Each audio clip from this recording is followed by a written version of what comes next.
Welcome to Beyond the Headlines. I'm Michael Lenz. With the summer season in high gear here in Saratoga Springs, it's hard to believe that the local election season is not too far away. In fact, in about a month, primary day will be here on September 10th. Current Public Safety Commissioner Mathiesen is facing a primary challenge from former Saratoga Springs City Attorney Sarah Berger.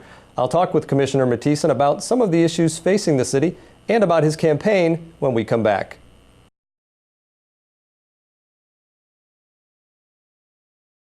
Welcome back to Beyond the Headlines. I'm here with current Public Safety Commissioner Mathiesen. He's here on the site with me today. Thank you, Chris, for coming on. Thank you, Mike. Now, I want to talk a little bit with you, Chris, because you are seeking your third term in office. But you have a kind of a unique situation, something that I was akin to when I was in office. You not only serve as a commissioner on the city council, but you also have a business here in Saratoga that you've had for decades. A lot of people out there watching, they're not necessarily familiar with our form of government that we have here in the city of Saratoga Springs. It's a commissioner form of government. It's a part-time position. I'm going to put that in quotation marks because you well know that the obligation really extends beyond part-time. Yes, it's a 24-hour obligation, 7 days a week. No question about it. Now, what are some of the challenges that you found over the last couple of terms in trying to balance that? Well, you know, if you look at the fact that this is our 100th year of the commission form of government, and you look back and see how many people from the business community have served on the city council, there's quite a list. And I think that it's a very valuable experience to actually not only live in the city, but also be doing business in the city. I get tons of insight from my patients on a daily basis about things that are going on in the city. You need that feedback.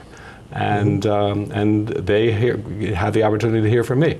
So that's very important. That's very valuable. I think just being part of the business climate in the city is important in terms of your perspective on the business coming before the city council.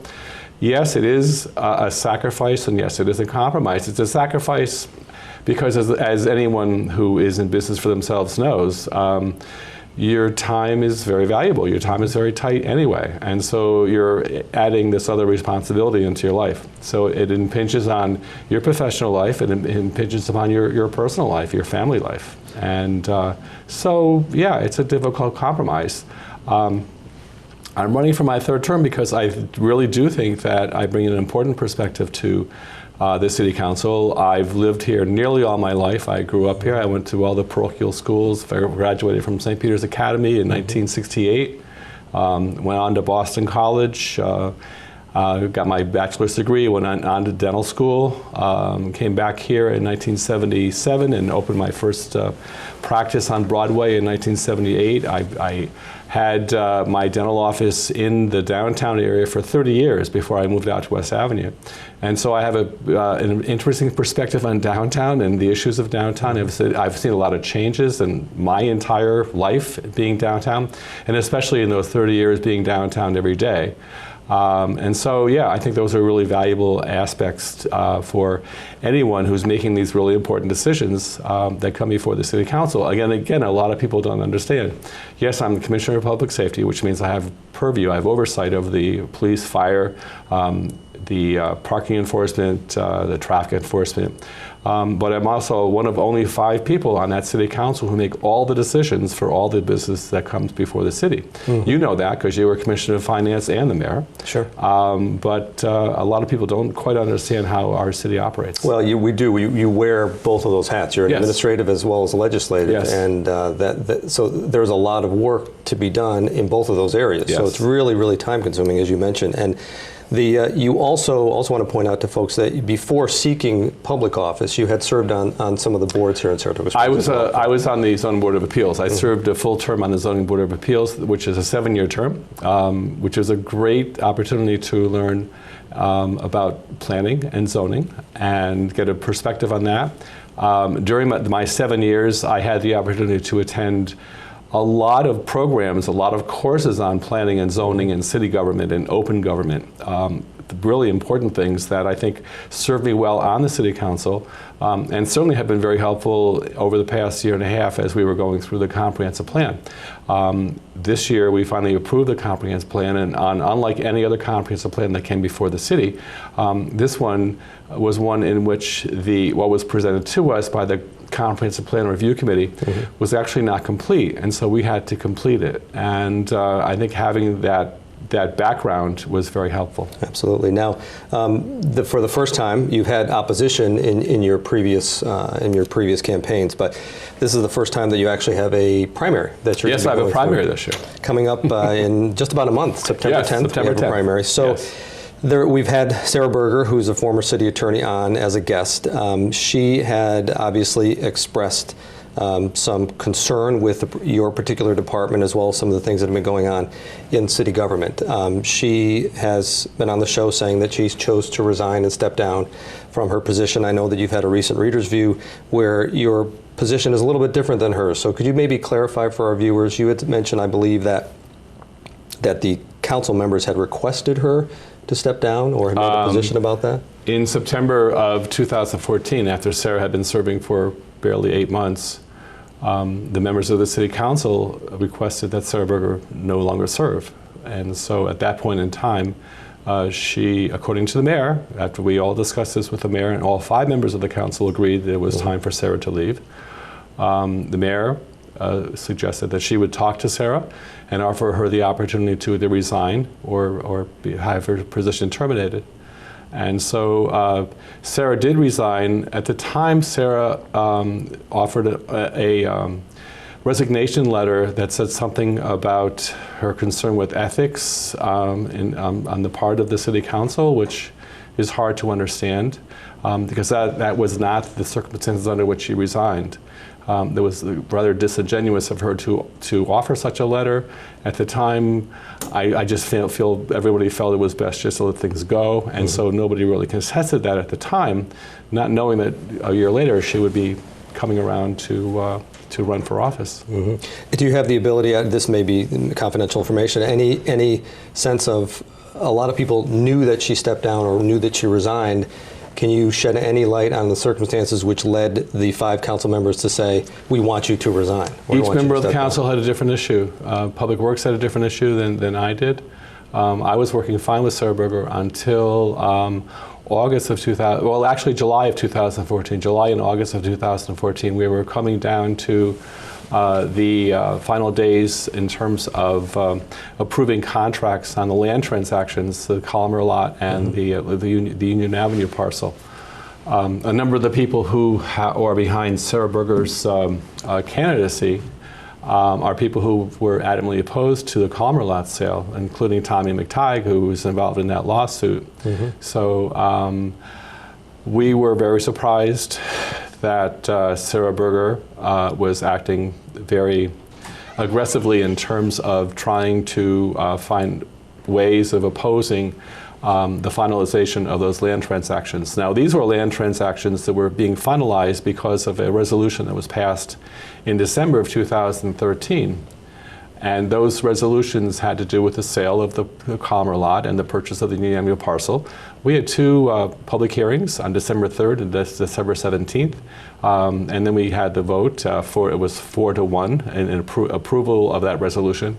Sarah Berger never came forward at all to object at all to those land transactions or anything about that. As city attorney, up until July, we never heard anything from Sarah Berger. Just before, about 2 weeks before we were going to bring this to the city council, we started hearing objections from Sarah Berger. I understand she may disagree with what we did, but what we did was done under the auspices of the previous city attorney, Matt Dorsey, and with Tony Izzo and the accounts department and the city assessor. We had the backing of everybody in terms of the steps that we took regarding those land transactions. And we need to remember that the entire idea of those land transactions was only to make it possible for the city to acquire a parcel of land in a part of the city where we really need to have a 3rd fire station. I want to get into that issue a little bit more because I know that's one of the issues that's pretty hotly contested now in this primary battle. So we're going to take a quick break and we'll get more into it on the other side. Thank you. Okay, stay with us. We'll be right back.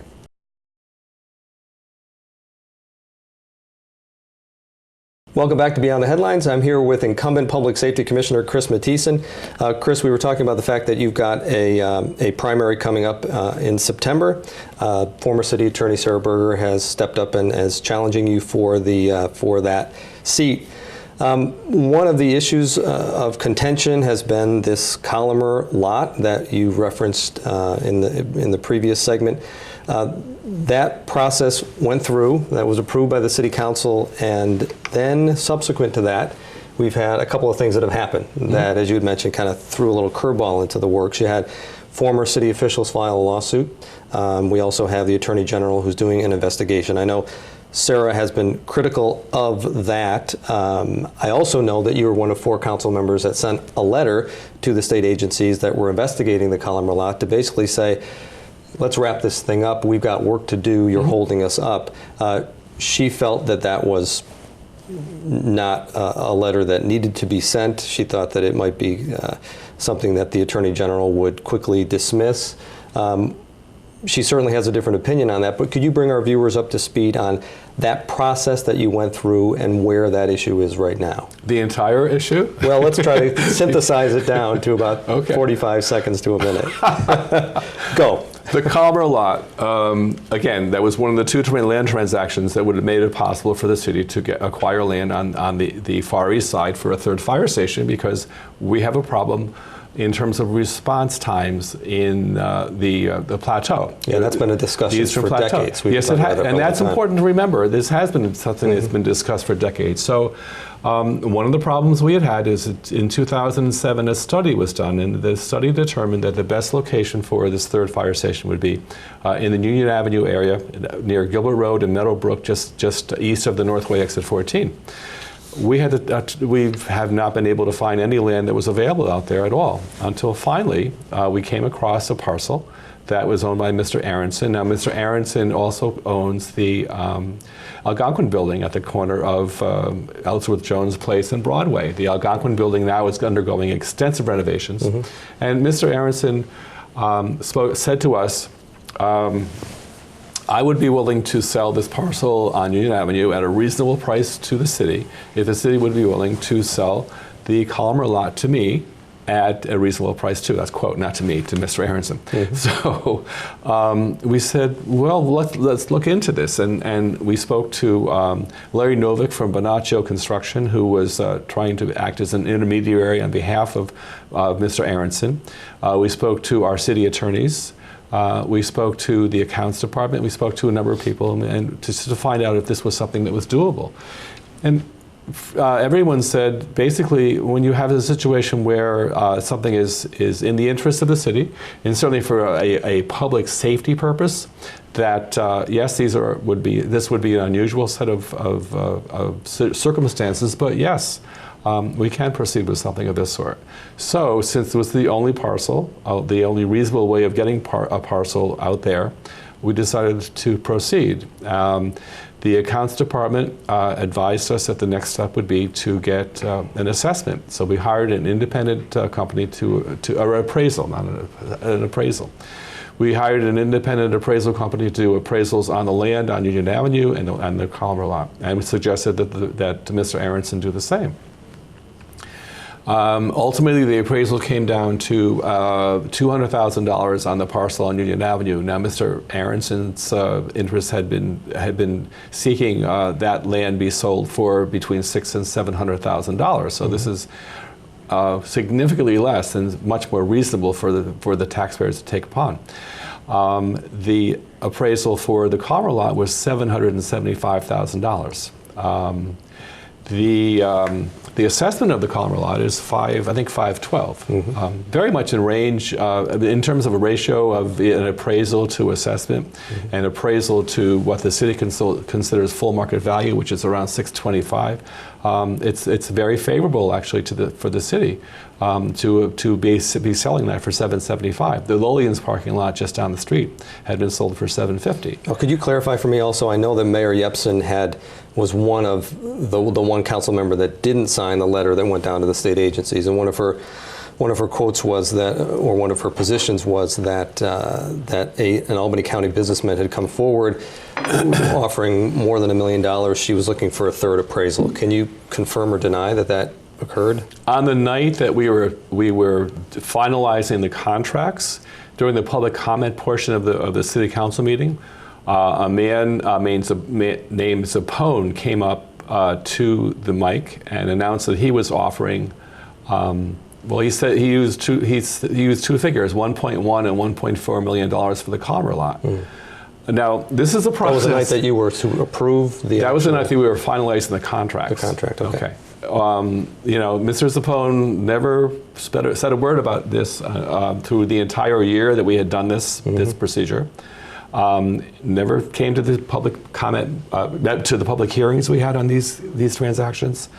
Never heard anything from him either. And yet, in the public comment portion, it wasn't on anybody's agenda, not the mayor's agenda, not anybody else's. Public comment portion of the meeting, he comes up with this offer of $1.1 million or $1.4 million. The mayor voted in favor of the seeker and the approval of the contracts that night. Those contracts were approved 5-0. The mayor approved those contracts that night, despite Mr. Zappone's presence and offer. And so, after working on this for nearly a year and a half, we were finally getting to the point we were about to get the parcel that we needed. So that's where we were. So it was hard to take Mr. Zappone's offer very seriously. After that point in time, we again spoke to the city assessor. We spoke to people from the appraisal company. They all stood by that appraisal of $775. Now, just in 30 seconds or less, just to wrap this up, I know that Sarah has referred to the parcel that's out there on Union Avenue as, I think, swampland. Now, you again have a different opinion. So tell well, it's not a question of opinion. You would be appraising swampland for $200,000. Most of the land out there is very, very usable. In fact, it's above not only the 100, but also above the 500-year floodplain. You've got how many acres are out there that you have? It's 14 and change, but about 8 acres is above the 500-year floodplain. That's some of the highest lands out there. And so, of course, we wouldn't pay for swampland. And that's what I mean about inflammatory rhetoric. And really saying unreasonable things. That makes no sense whatsoever. We wouldn't buy swampland. Yeah, so at this point, this is on hold because we're waiting to the outcome of those investigations that are currently going on. Well, the lawsuit and the investigations, yes. Yeah. Okay, so I know there's a lot of other issues that are out there on your plate, but we'll get to those after a quick break. Okay. Okay, stay with us. We'll be right back in just a minute.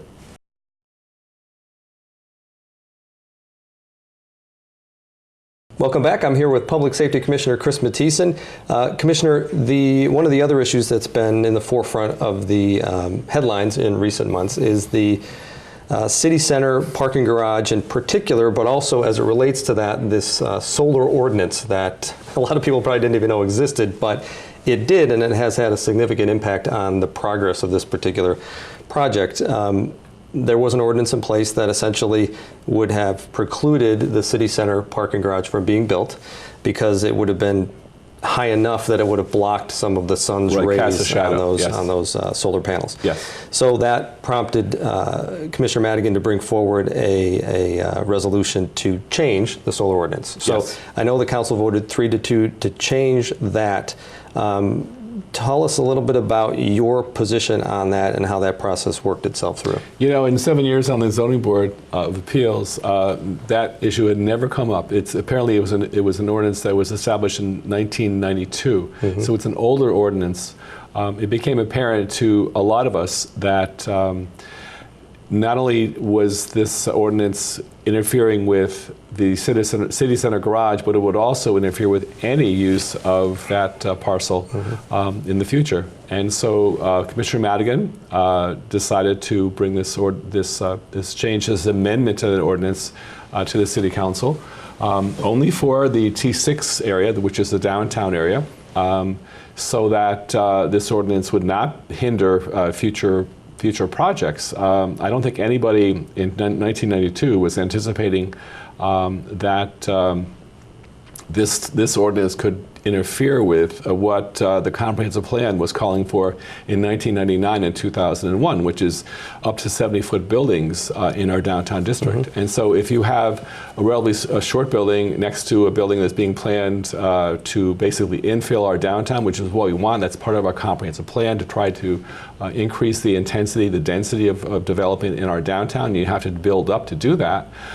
You could have someone basically preventing those projects from occurring by putting a solar panel up on their building and saying, hey, you're going to cast a shadow on my building. Mm-hmm. We don't think that makes an awful lot of sense in a T6. So this was not specific to the city center garage. This was specific to the entire idea of what that ordinance could mean for this project and many other projects. And it also would very definitely impede any other mixed-use development of the High Rock Avenue parking lot. So it's not just specific to the city center garage. It would limit the use of a significant portion of that High Rock Avenue parking area. And I know that, as I said, it was a 3-2 vote. Yes, it was. That particular council meeting was somewhat heated in the exchange that occurred. I know that prior to the vote, you had a vote on a negative seeker declaration, and that also was approved, I believe, 3-2, and there was some back and forth between that. And could you explain to our viewers a little bit about tapping into your zoning board experience? When you vote for a negative seeker, to approve a negative seeker, essentially what does that mean? Well, the seeker form is meant to be something that any board, any civilian board can use to go through an analysis of a project and determine whether or not there is a negative environmental impact caused by that project, and whether or not it's significant or not. Mm-hmm. And so it can be a very long form to go through, as you know. There are lots of different questions. Some of them are not relevant at all, but some of them, a lot of them are. But it is a way of providing an objective analytical tool to that board. And so at the end of the opportunity to go through all the questions, you base your determination of a negative declaration of environmental impact on the questions that you have considered as you're going through the form. Well, in this case, some members of the council voted against the negative declaration of environmental impact, but they never cited any environmental impacts as we were going through the step-by-step analysis of the project. And so that doesn't make any sense. It just doesn't. That's not the way you do. So when you approve a negative declaration, yes, you're essentially saying that by approving it, you as a body don't necessarily find any significant environmental impacts. And if you don't vote in favor of the negative declaration, that means that you have found some objections. And so during the time that you're going through the form step by step, you're citing what those objections are. Well, nobody brought up any objections whatsoever during the time we were going through the step-by-step analysis. And so to not follow through and vote in favor of the negative declaration, to fail to do that, is really not following proper procedure.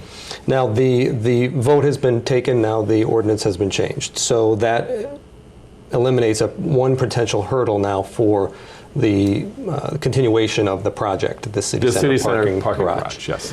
I know that Mayor Yepsen has also proposed a complete review, I believe, of all the ordinances impacting the city, or she's in the process of working through some type of process related to that.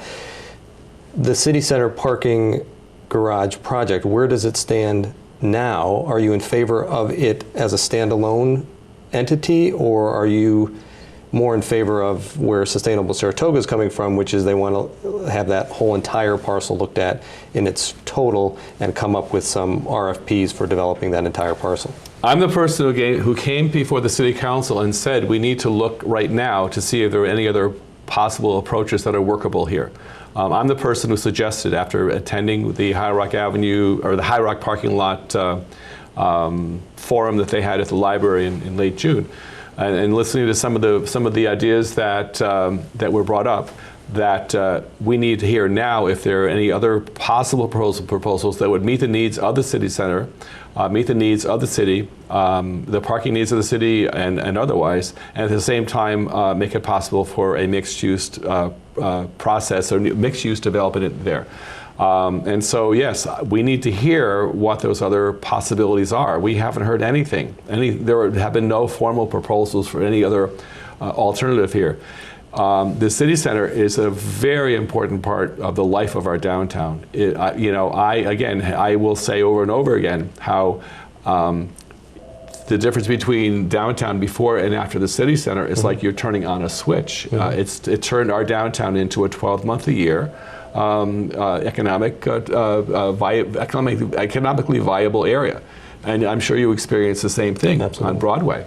And so it's very important that now the city center has expanded and they can do more business, that we do whatever we can to make sure that they're able to do so. And they really do need parking. When they have a lot of activity there, there is a tremendous amount of parking pressure down there. There's a real parking deficit. So we need to make sure we accommodate those needs. If we do it with a parking garage, or if we do it with a mixed-use development, I don't care. I just want to make sure that we do something and not put this off. I think there are some people who honestly feel that a mixed-use project makes an awful lot of sense here. Unfortunately, I think there are some other people who are just trying to stall the whole project, and I think that would be a shame. We need to hear something now from other entities. So yes, an RFP has been issued, and I believe the deadline is sometime in September. For any other proposals for the use of that High Rock Avenue area. That High Rock Avenue parking area is heavily used by my department. It's heavily used by city employees. It's heavily used by patrons of downtown. It's almost always busy. And so there really is a parking deficit there. It really needs to be dealt with. Is it possible to include all the parking needs that we have down there plus do a mixed use? Maybe, but if there is a serious proposal, we need to hear about it as soon as possible. And if there isn't, we need to look at what could be done to make the parking garage that has been offered up by the city center more amenable to the city. Have it less of a visual impact.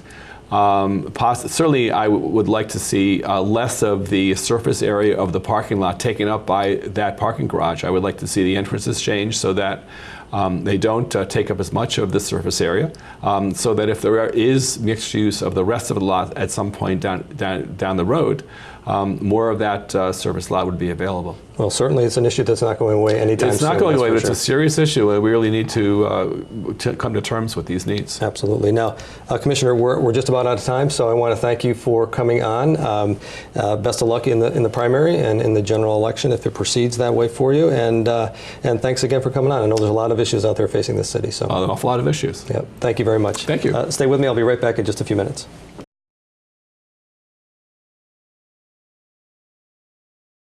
I want to thank my guest, Saratoga Springs Public Safety Commissioner Chris Mathiesen, for joining me today, and thank you for tuning in. I hope you can join me next time here on Beyond the Headlines, as I continue my discussion with the business and political leaders who are shaping the news here in Saratoga Springs and the surrounding communities. Until then, for everyone here at Beyond the Headlines and Look TV, I'm Michael Lenz. Thanks for spending part of your day with us.